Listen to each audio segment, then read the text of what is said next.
സർവനന്മ സ്വരൂപനായ തമ്പുരാനെ, ഞങ്ങളെ അനുദിനം സമൃദ്ധിയിലേക്ക് നയിക്കുന്ന അങ്ങയുടെ തിരുമുമ്പിൽ ഞങ്ങളെ താണയുന്നു. പിതാവെ അനുതപിക്കുന്ന ഒരു പാപിയെക്കുറിച്ച് സ്വർഗത്തിൽ പോലും സന്തോഷിക്കുമ്പോൾ അനുതാപത്തിന്റെ മിഴുനീര് കൊണ്ട് ഹൃദയം കഴുകിയ ഓരോ വ്യക്തികളെയും അംഗീകരിക്കുവാനുള്ള കൃപ നൽകണമേ. പലപ്പോഴും പണ്ടങ്ങോ ചെയ്തു പോയ ഒരു തെറ്റിന്റെ പേരിൽ ജീവിതകാലം മുഴുവൻ പഴിയും പരിഹാസവും കേൾക്കേണ്ടി വരുന്ന ഒത്തിരി ജീവിതങ്ങളുണ്ട്.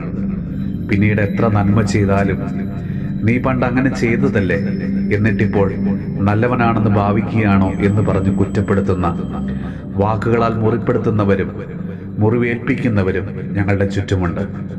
പലപ്പോഴും മറ്റുള്ളവരുടെ മുമ്പിൽ വീണ്ടും പരിഹാസപാത്രമായി നിൽക്കേണ്ടി വരുമ്പോൾ എന്തിന് ഞാൻ നന്നായി എന്ന് പോലും തോന്നുന്നവരുണ്ട്. കർത്താവേ, ആ മക്കളെ ചേർത്ത് നിർത്തുവാൻ അംഗീകരിക്കുവാനുള്ള കൃപ നൽകണമേ. അവരെ നന്മയിലേക്ക് നയിക്കണമേ. കുടുംബത്തിനും നാടിനും ഒരു അനുഗ്രഹമാക്കി തീർക്കുവാനുള്ള കൃപ കൊടുക്കണമേ. നമ്മുടെ കർത്താവ് ഈശോ മിശിഹായുടെ കൃപയും പിതാവായ ദൈവത്തിന്റെ സ്നേഹവും പരിശുദ്ധാത്മാവിന്റെ സഹവാസവും പരിശുദ്ധമ്മയുടെയും വിശുദ്ധ യോസേപ്പ് പിതാവിന്റെയും മാധ്യസ്ഥവും വിശുദ്ധ കുരിശിന്റെ സംരക്ഷണവും നമ്മളോടും നമ്മുടെ ഭവനത്തോടും നമ്മുടെ ഇന്നത്തെ എല്ലാ പ്രാർത്ഥനാ നിയോഗങ്ങളോടും കൂടെ ഉണ്ടാകുമാറാകട്ടെ, ഇപ്പോഴും എപ്പോഴും എന്നേക്കും.